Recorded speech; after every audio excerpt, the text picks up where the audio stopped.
Alors, vous commencez à connaître la chanson. On a fait un mail qui s'appelle sabouge@lecanardrefractaire.org et on vous a demandé de nous envoyer dès que vous faites des trucs quelque part en France et comme ça, nous, on va pouvoir en parler. Et dans cette vidéo, on va faire ça évidemment, mais avant, on va faire un petit point parce que mine de rien, on vient de passer une étape dans le mouvement contre la réforme des retraites. En fait, plus exactement, on vient de passer la première étape qui a été rythmée, qu'on le veuille ou non d'ailleurs, par l'Assemblée nationale puisque très récemment, le texte a quitté l'Assemblée nationale et se dirige donc vers le Sénat. Et pendant toute cette période, il n'y avait pas vraiment d'enjeu au niveau de l'Assemblée. Pourquoi? Parce que en fait, c'est passé en 47.1, comme vous le savez, et que du coup, en gros, le gouvernement a dit l'Assemblée nationale, vous avez 10 jours pour débattre de tous les articles, et si vous n'arrivez pas au bout, ça passe quand même au Sénat. Voilà. Et du coup, ils ont débattu pendant 10 jours, et ils ne sont pas allés au bout, et c'est passé au Sénat sans que ce soit voté par l'Assemblée nationale. Voilà, la 5ème République, c'est vraiment incroyable. Donc, première leçon, il faut réécrire ce bordel. Il faut changer cette putain de constitution. Ça n'a aucun sens. L'Assemblée nationale qui est censée voter des lois ne vote pas la loi la plus importante du quinquennat parce que le président l'a décidé. Ça n'a pas de sens. Et t'as pas de référendum qui est possible, et t'as pas de censure qui est possible, et en fait, t'as rien qui est possible, et du coup, on savait très bien comment ça allait finir. Mais au-delà de l'aspect juste législatif, constitution, si on pouvait ou pas invalider cette loi, il y avait quand même un enjeu politique derrière, et ce truc-là, je pense qu'on l'a gagné quand même. Bon, déjà parce que avec tous les députés là qui discutaient, enfin surtout les députés de la NUP, parce que les députés du RN, ils étaient pas très pertinents dans les débats, lol, mais en tout cas, ce qui était intéressant, c'est que le gouvernement, à chaque fois, il essayait d'avancer des arguments, comme par exemple les 1200 €, et puis au début, il était très confiant parce qu'il y avait personne qui le contestait, et il disait, oui, nous allons faire en sorte que tous les petites retraites aillent jusqu'à minimum 1200 €, et puis on avait l'impression que c'était genre le minimum vieillesse qui allait passer à 1200 €, ce qui aurait été une loi incroyable. Sauf qu'en fait, il y a eu des débats à l'Assemblée nationale, et t'as des gens qui ont répété les mêmes questions, comme Ruffin par exemple, en demandant mais qui va pouvoir toucher ces 1200 €? Au début, officiellement, c'était genre 2 millions de personnes qui allaient toucher ce truc-là, et petit à petit, au fil des débats et des questions, c'est descendu à quelques milliers. Et on s'est tous rendu compte du coup que même les petits arrangements de la Macronie pour essayer de faire un peu de social, en fait c'était du foutage de gueule quoi. Et ça, on l'a su parce que l'Assemblée nationale, et parce qu'il y a eu des débats aussi à la télé que tu as peut-être vu, que Glupatat a référencé, et où on voyait en fait une succession de macronistes défiler à la télé se faire défoncer par toutes les oppositions, que ce soit Mathilde Panot, même Bardella, même lui, il arrivait à défoncer Olivier Véran, c'était un scandale, le gars il repartait, il était en train de chialer quoi. Et c'est comme le ministre de je sais pas quoi, on s'en bat les couilles, tu sais le ballon de foot là, tu sais à la fin de l'Assemblée nationale, t'as les insoumis qui se cassent en chantant on lâche rien, et lui il pète un câble en disant qu'il pète pas un câble, je sais pas si t'as vu l'extrait d'ailleurs. Mesdames et messieurs les députés insoumis, vous m'avez insulté 15 jours. Vous chantez, mais vous m'avez insulté. Personne n'a craqué. Personne n'a craqué.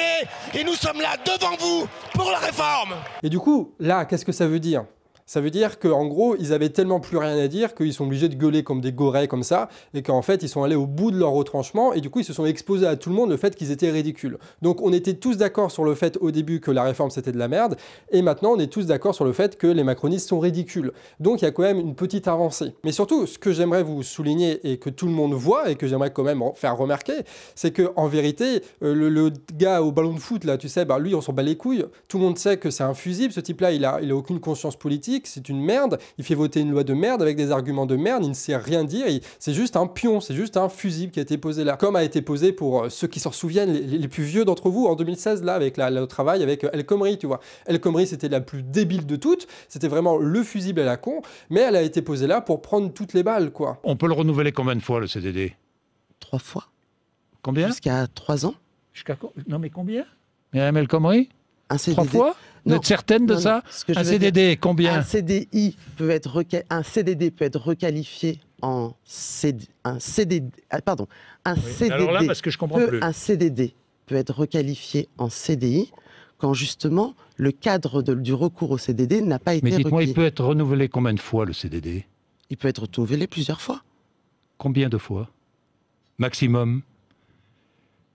Je ne pourrais pas vous le dire.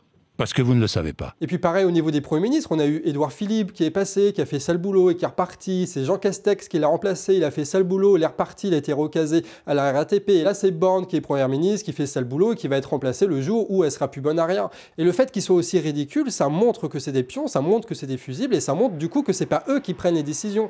Et c'est pour ça que dans les manifestations, on n'entend jamais genre, je sais plus comment il s'appelle, le ballon de foot là, démission, ou alors Macron démission, mais on n'entend plus trop ça. Pourquoi? Parce qu'on sait très bien que c'est pas les ministres ministres qui prennent les décisions. Et au fond aussi, on sait très bien que c'est même pas Macron qui prend les décisions, que c'est des enjeux qui vont bien au-delà de ça. Et donc ça permet de se poser d'autres questions, de savoir qui a le pouvoir en France, qui arrive à imposer ses intérêts, quel système on a en face de nous. Et toutes ces questions-là, elles se posent parce que la Macronie est stupide, mais en fait, on n'y répond pas véritablement dans les manifs. Et je pense que si on commence à se parler entre nous parce que porteurs de parole, parce qu'on passe les micros dans les sonos, parce qu'on passe du temps à discuter ensemble sur les ronds-points, les lieux de blocage, etc., et ben c'est le genre de trucs qui vont ressortir. Parce que évidemment, ce n'est pas un problème du ministre, ce n'est pas un problème de Macron, ce n'est pas le problème d'une loi retraite, c'est quelque chose de bien plus profond que ça. Et petit détail aussi, le fait que l'Assemblée nationale n'a pas voté cette loi-là, parce qu'ils ont voulu débattre, il n'y a pas eu d'obstruction parlementaire, juste le débat il a duré 10 jours, frérot, normalement ça dure un mois, un débat comme ça, bref. Ben en fait, le fait qu'ils n'ont pas voté, ça donne pas la légitimité à Macron. Donc en fait, ils n'ont aucune légitimité. Ils n'ont pas le vote du Parlement, ils ont des ministres qui sont totalement débiles, ils ont une loi qui est totalement impopulaire, et ils vont la forcer au Sénat pour essayer que ça passe, quoi. Et en faisant en sorte de garder les petits privilèges des sénateurs qui peuvent avoir une retraite après quelques mois, quelques années de travail, pour faire en sorte que ça passe comme une lettre à la poste. Hein. C'est facile la corruption quand même. Hein. Sauf que le problème, c'est que l'Assemblée nationale, c'est sexy parce que t'as des gens qui parlent bien à la tribune, qui essayent de passer chez Glupatet. Alors t'avais pas énormément d'intérêt, mais au moins ils se battaient, tu vois, pour essayer d'être médiatisés, les députés. Et là, quand ça va partir au Sénat, ça va être tout de suite beaucoup plus chiant. Et du coup, tu vas avoir beaucoup moins de débats à la télé. Et du coup, on va beaucoup moins parler de la réforme retraite. Ce qui est quand même un peu chiant parce que le fait que les médias parlent de la réforme retraite et que tu aies des opposants qui dénoncent ça, bah, ça permettait en fait d'attirer du monde en manifestation, de faire parler autour de ça. En fait, on était dépendant de cette merde-là vu qu'on discutait jamais ailleurs, tu vois. Et du coup, on va commencer à rentrer dans une période où ça va être peut-être un peu plus compliqué de se baser sur les médias pour essayer d'étendre nos idées politiques et de convaincre les gens. Et du coup, quelle a été la réaction de l'intersyndicale? C'est de faire des vacances. Voilà, littéralement, des vacances, puisqu'il n'y a rien de prévu avant le 7 mars, donc c'est-à-dire quasiment 3 semaines, où on va attendre que les choses tombent du ciel, j'imagine, c'est ça la stratégie. D'ailleurs, ce qui est rigolo, c'est qu'il y a énormément de personnes qui croient qu'il y a une reconductible posée à partir du 7 mars. Écoutez ce que dit l'intersyndicale, ils disent « on va bloquer le pays ». Le 7 mars et le 8 mars, on va faire un truc pour les femmes parce que c'est les droits de la femme, patati patata. C'est tout ce qu'ils ont prévu. Hein. Ils n'ont pas prévu autre chose que ça. Sauf que bloquer le pays, c'est ce qu'ils voulaient faire aussi dans les autres dates avec des grèves. Voilà, ça s'appelle des grèves en fait.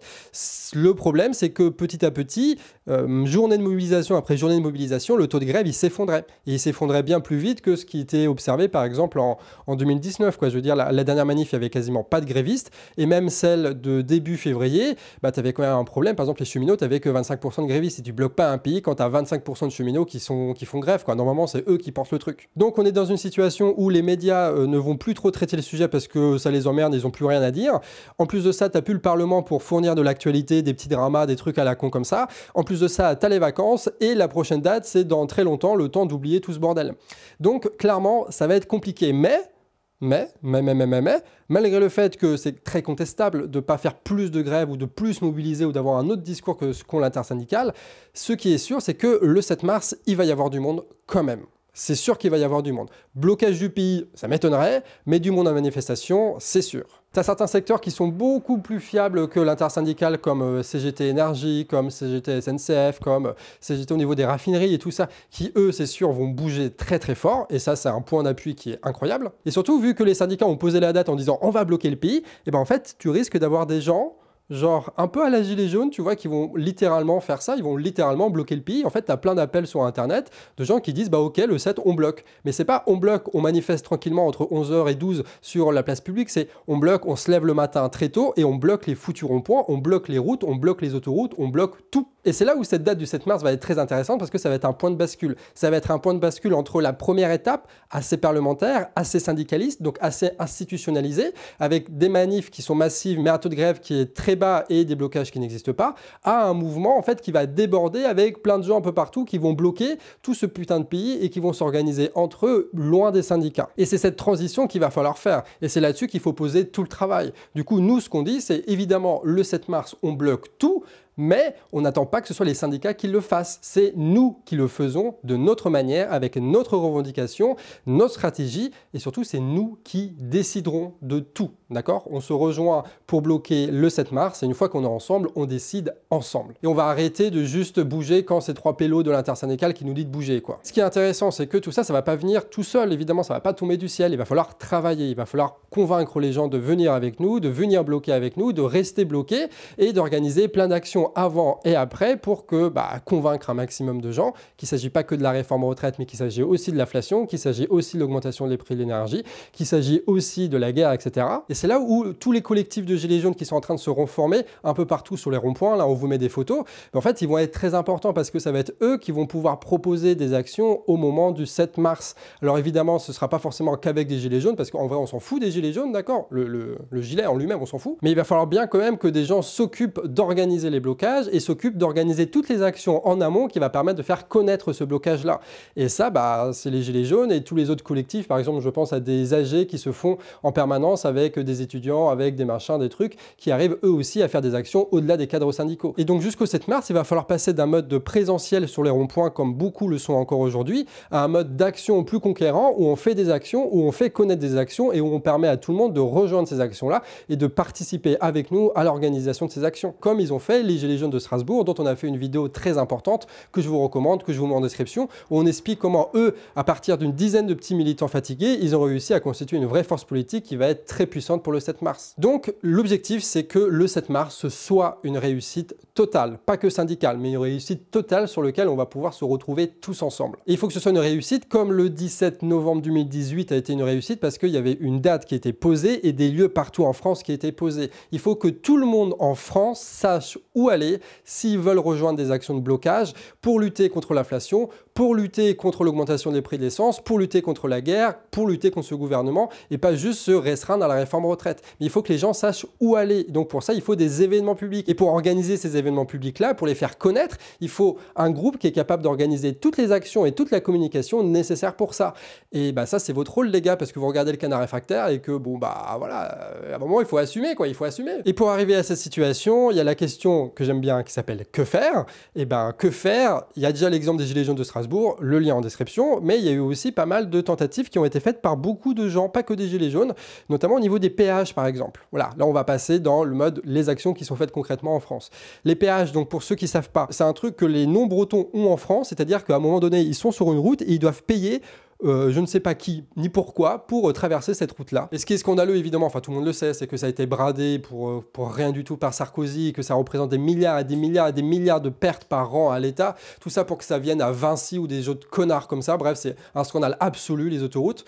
Et encore, tu vois, moi je me disais que, imagine, il y a des péages, toujours d'autoroute, mais l'argent des péages sert à financer le train gratuit, par exemple. Là, tu peux dire, ok, c'est un choix politique, la bagnole, c'est pas incroyable, vaut mieux quand même prendre le train, patati patata, donc ok, j'accepte. Sauf que là, prendre la bagnole, c'est super cher parce qu'il faut payer pour l'essence, il faut payer pour les autoroutes, et puis si tu prends le train, il faut payer un maximum pour le train parce que ça coûte un bras aussi. Du coup, on se retrouve dans une situation où on paye, ne serait-ce que pour aller travailler.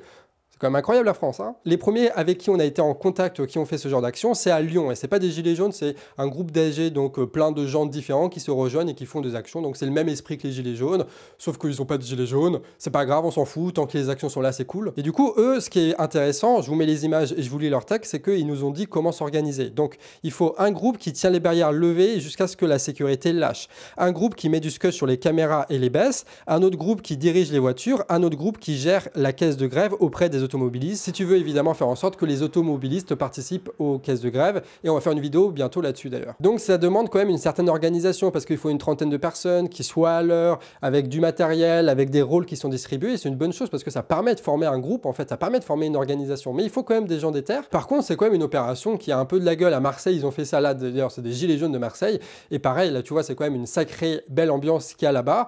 Et puis voilà, si tu as un péage à côté de chez toi, ça peut être une action, mais là où la vidéo prend une autre dimension, c'est qu'on va faire dialoguer des gens qui ne se connaissent pas. Tu as Sylvain de Poitiers qui nous a envoyé un témoignage en disant que lui, il n'était pas très d'accord sur les péages, le fait de lever les barrières de péage. Donc, je vais vous lire ce que notre Sylvain a dit. Le hic pour moi, c'est que les actions proposées semblent un peu dérisoires et surtout vues et re-revues. Donc là, il parle de plusieurs actions, et après, il dit « Péage gratuit qui n'emmerde en fin de compte que les automobilistes pressés et dont l'impact médiatique est devenu limité à force d'être utilisé. » Et il rajoute « J'ai dans l'idée, mais arrêtez-moi si je me trompe, qu'il faut soit s'en prendre plus directement possible au portefeuille des gros patrons, soit faire un coup d'éclat médiatique et donc, si possible, une action originale pour être vraiment efficace. Mais j'avoue ne pas savoir quoi faire, du coup. Peut-être avez-vous des pistes. » Et donc là, c'est intéressant ce qu'il dit. C'est vraiment intéressant ce qu'il dit. Sauf son argument genre « Ça fait chier les automobilistes. » Bah non, parce que les automobilistes automobilistes ils payent pas.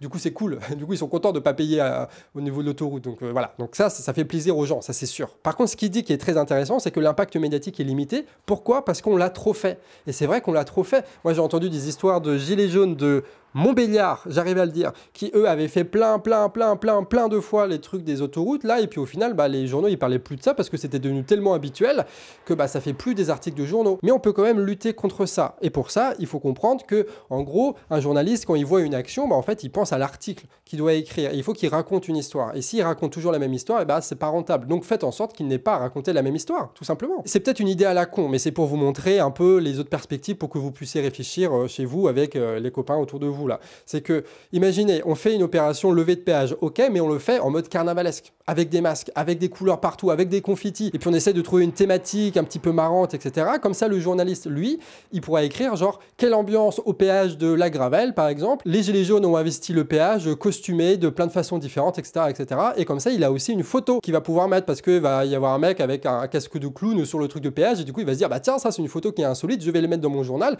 Et vu que vous avez une photo, ça veut dire que vous avez un plus gros article. Et du coup, là, concrètement, ça marche quoi. Et ensuite, vous avez qu'à être solide au niveau des revendications comme le sont les Gilets jaunes de Strasbourg pour que le journaliste, il ait des choses à dire concrètes au niveau de son article et son développement. Et vu que c'est pas juste contre la réforme retraite, mais que c'est plus large, ça va être des nouvelles choses. Et donc, il va se dire que l'article, c'est quelque chose de nouveau et ça vaut le coup de publier. Et à la fin, vous avez qu'à dire, cette opération de péage, c'est juste une annonce pour ce qui va se passer le 7 mars. Et pour le 7 mars, rendez-vous à telle heure, à tel endroit pour bloquer le pays. Et comme ça, il a la fin de son article. Et c'est sensiblement la même action. C'est juste que vous avez mis un casque de clown avec un peu de confetti et que vous avez été précis sur ce que vous voulez et ce que vous voulez faire ensuite. C'est tout. Ça fait parler de vous, ça fait parler de vos actions, ça fait parler de vos revendications, donc ça étend les revendications, donc c'est cool. Et en plus de ça, ça fait parler des actions que vous allez faire le 7 mars. Donc vraiment là, c'est jackpot. Puis en plus, c'est marrant de faire un truc carnavalesque comme ça. Donc c'est très important de soigner la communication et de faire en sorte que les journalistes, ils aient quelque chose à raconter et que vous les mettiez vraiment dans les meilleures conditions. Envoyez-leur du texte, envoyez-leur des photos, soyez gentils avec eux, ils parleront de vous. De toute façon, c'est l'objectif. Si ça ne parle pas de vous dans les journaux, cette action-là, elle ne sert à pas grand-chose parce qu'au final, vous allez rester 15 minutes, 20 minutes dans la station de péage, et puis après vous allez devoir vous casser parce que les flics vont arriver. Donc si ça parle pas de vous dans les médias, ça ne sert à rien. Donc vous pensez bien que l'intégralité de cette action-là, c'est pour qu'elle soit médiatisée. Donc soignez votre médiatisation, soignez votre communication. Et ensuite, Sylvain disait, il faut taper dans le portefeuille. Oui, c'est vrai, il faut taper dans le portefeuille, mais il faut taper dans le portefeuille.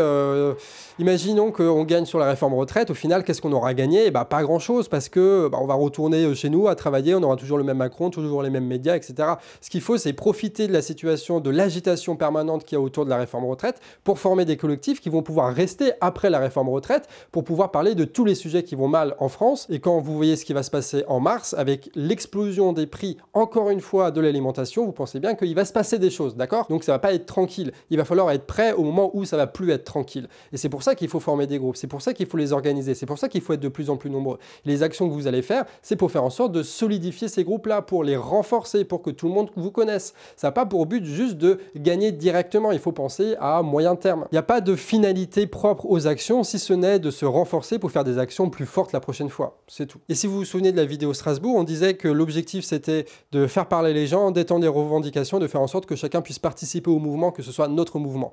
Et du coup, là, ce genre d'action, ça permet d'organiser les gens et de faire des actions, donc c'est cool. Ça permet d'étendre les revendications, parce que si on distribue le bon tract au bon moment, ça marche, et si on en parle dans les journaux, ça marche. Par contre, ça permet pas aux gens de prendre la parole. Donc c'est pour ça que ça ne suffira jamais de bloquer les péages et qu'il faut faire autre chose pour donner des micros aux gens, pour qu'ils puissent discuter, pour qu'ils puissent parler de leurs soucis. Donc il faut prévoir d'autres actions pour ça, quoi. Il ne faut pas se limiter au péage, évidemment. On a reçu aussi un autre message de Tarbes. Tarbes, je pense que c'est Tarbes, quelque part en France, je ne sais pas où. Et donc il nous a envoyé un message, lui, d'une action qui n'a pas réussi. Ah, bah oui, parce qu'on pourra vous parler de toutes les actions qui ont réussi en vous disant mais oui, c'est super facile, il suffit de se bouger, grève générale, mardi machin, mais en vrai non, c'est plus compliqué que ça, et il y en a qui galèrent un petit peu. Et donc à Tarbes, ils ont tenté des trucs. Donc en gros, ils avaient fait une espèce de mouvement d'un petit collectif d'une vingtaine de personnes qui étaient des gens de la Confédération paysanne, ou alors des communistes un peu déter, ou alors des gilets jaunes déter, des révolutionnaires, des anarchistes, des trucs comme ça. Donc pas un public à la base gilet jaune, mais des gens qui sont politisés assez radical, quoi. Et leur objectif, c'était justement de radicaliser le mouvement de la réforme retraite pour parler d'autre chose. Et ils ont tenté des trucs. Donc ce qu'ils voulaient faire, c'est une soupe populaire à prix libre à la fin de la manifestation, histoire d'attirer les gens et organiser une AG pour que les gens ils puissent faire leurs propres actions, rejoindre le collectif et que ça déborde des syndicats.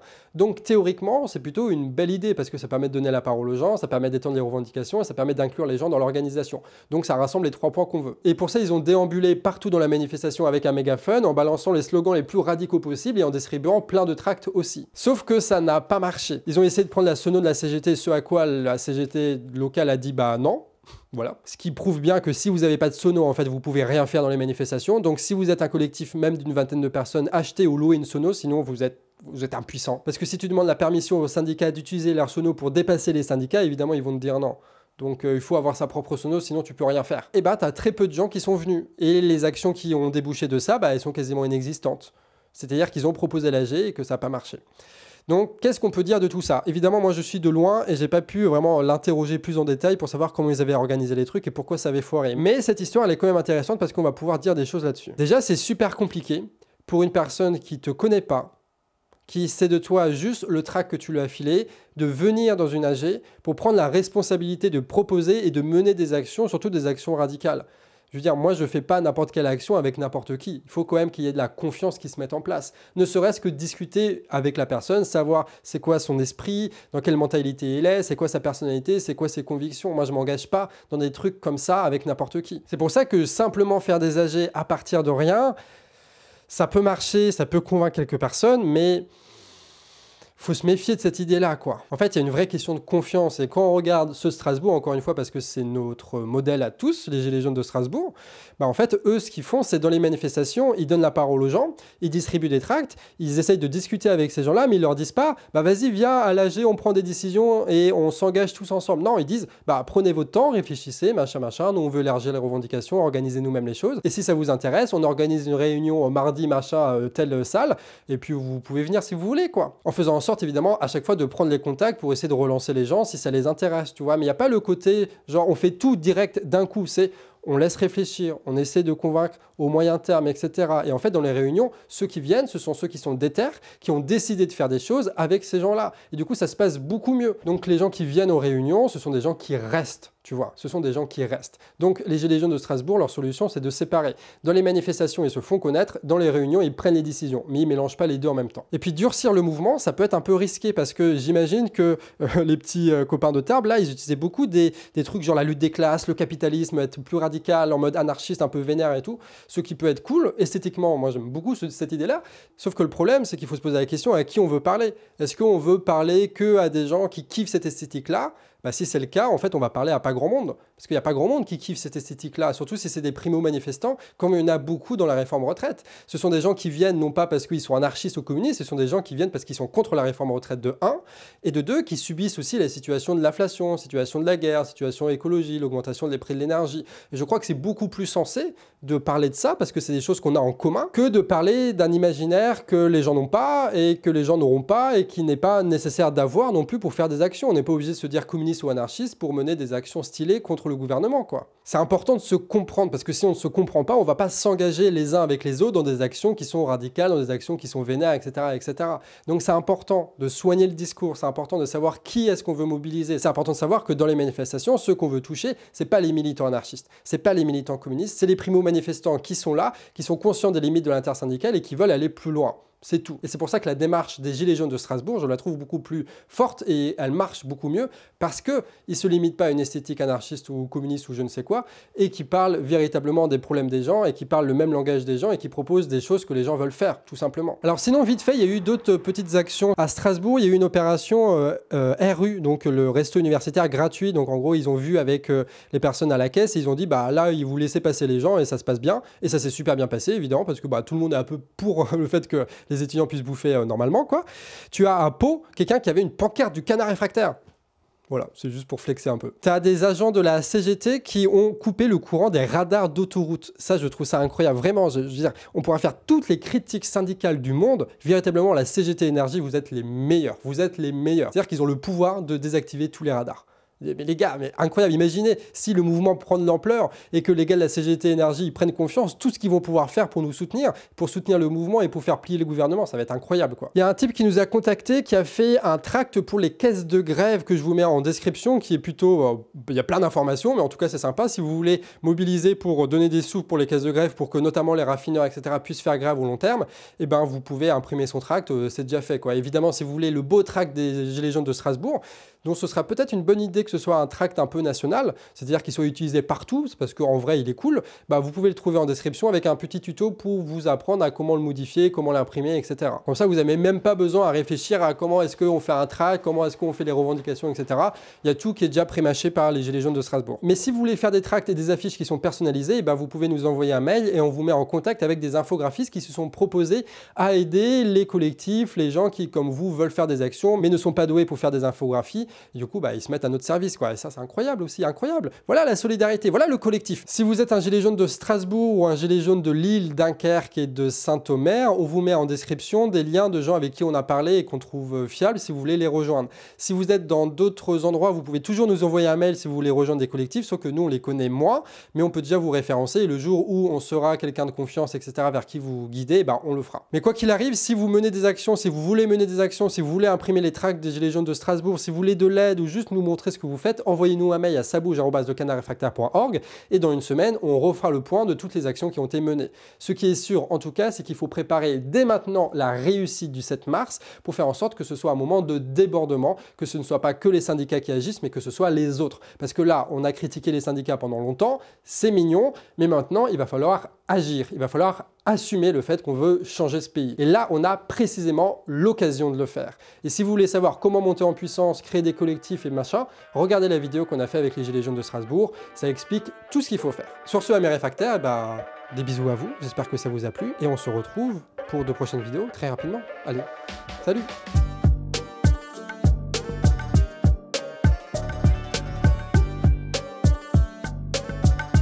Ouais.